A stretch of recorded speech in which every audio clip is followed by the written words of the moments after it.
Nakaranas po tayo ng walang tigil na pag-ulan kaya maging alerto po sa posibleng pagbaha sa ilang mga lugar sa bansa sa mga susunod na araw. Nakararanas ng kalat-kalat na pag-ulan ang malaking bahagi ng Mindanao dulot ng habagat kahapon pa po yan. Habang nasa above normal ang buhos ng ulan sa Sarangani at Sultan Kudarat. Pagsapit naman ng araw ng Huwebes, mas malawak na po ang pag-ulan dala ng habagat. Bukod sa Mindanao at Kanlurang Visayas, makararanas na rin ang above normal na buhos ng ulan sa Mimaropa provinces, Antique at San Negros. Sa Biyernes naman, babala din ang Pag-asa makararanas ng heavy to intense rain sa Occidental Mindoro at Antique. Habang moderate to heavy naman, dito po sa Metro Manila, Zambales, Bataan, Palawan, Calabarzon, Iloilo, Guimaras, Negros Island at sa Lanao provinces. Ang super typhoon ay tinatayang mananatili sa loob ng Philippine Area of Responsibility hanggang sa araw po ng Biyernes. Nagsimula na rin magpaulan ng habagat kahapon sa Mindanao. Ibig sabihin, ang mga lugar na nabanggit kanina ay hanggang Biyernes o Sabado pa uulanin dala ng pinalakas ng habagat. Dahil dyan, maging alerto po at maghanda sa posibleng pagbaha lalo na sa mga mababang lugar at posibleng pagguho ng lupa. Antabayanan at makinig din sa mga paalala at abiso ng inyong komunidad.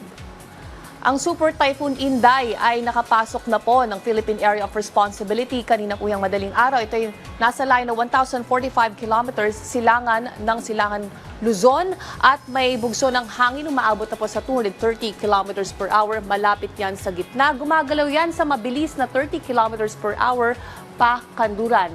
Hindi dadaan ang kabuuan ng bagyong ito sa Luzon pero dahil super typhoon ito, malaki at malawak po ang sakop nito.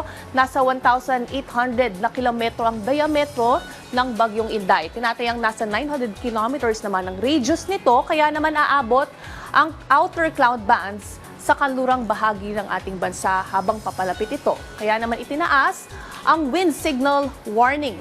Number 1 sa ilang mga bahagi o sa ilang bahagi ng Cagayan Province, Kalinga, Apayao, Aurora at ilang bahagi rin ng Catanduanes, maging ang northern and central section ng Isabela Province.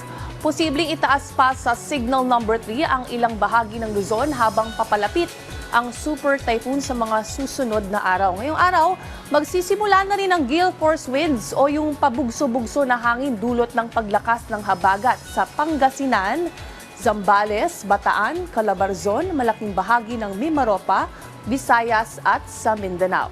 Ang kondisyon din po ng ating karagatan sa seaboards ng Hilaga at Kanluran ng Southern Luzon ay nasa rough to very rough.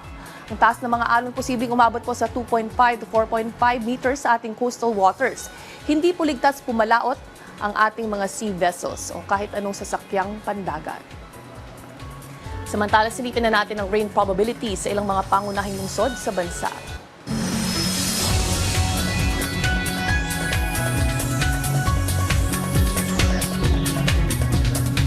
Keep safe at stay dry mga ka-RSP.